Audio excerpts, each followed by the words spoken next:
Hi అండి, welcome to my channel Mahi vlogs 1 2. Today ఎంతో నోరూరించే చేపల కూర ఎలా తయారు చేసుకోవాలో చూద్దాం రండి. ఇవాళ స్పెషల్ ఏంటంటే మా నాన్నమ్మ ఈ కర్రీ చేస్తుంది, వాయిస్ ఓవర్ కానీ తనే ఇస్తుంది. ఈ చేపల పేరు వచ్చేసి జిలేబీలతో చేపల కర్రీ. చేపల కూర చేస్తాం రండి. ఏ రోజు వేసుకోవాలి 3 స్పూన్లు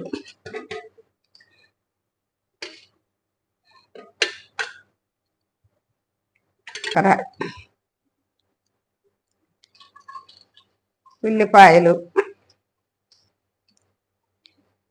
పచ్చిమిరపకాయ, కరివేపాకు,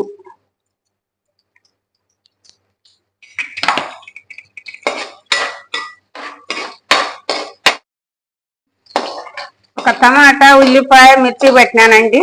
నేను నూనెలో వేసి వేయించాలి.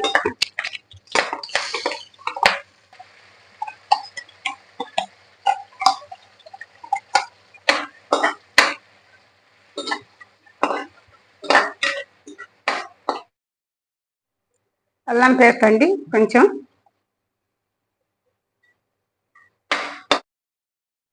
మసాలా ధనియాల,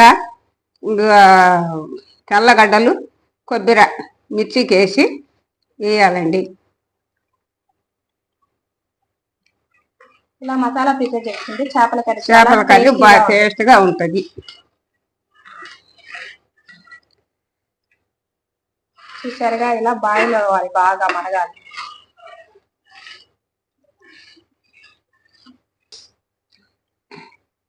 ఇప్పుడు చేపలు వదలాలండి బండిలో. ఒక్కొక్కటిగా వదలండి.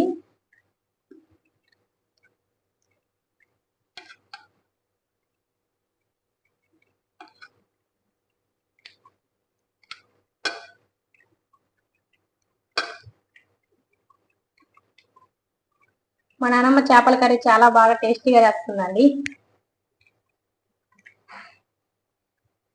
చేపలన్నీ ఇలా మునిగేట్టుగా కొంచెం గరిటతో అలా అనుకొని ఇలా మూత పెట్టుకొని 5 minutes ఉడకనివ్వండి. కర్రీ ఉడికింది. కర్రీ ఉడికిన తర్వాత కొత్తిమీర పైన చల్లుకోవాలి. ఈ వీడియో కనుక మీకు నచ్చినట్టయితే లైక్ చేసి, షేర్ చేసి, సబ్స్క్రైబ్ చేయండి. Thank you for watching video. ఇలా మా నాన్నమ్మ చేసిన కర్రీస్ కానీ వంటలు కానీ మీకు కావాలంటే కామెంట్ చేయండి.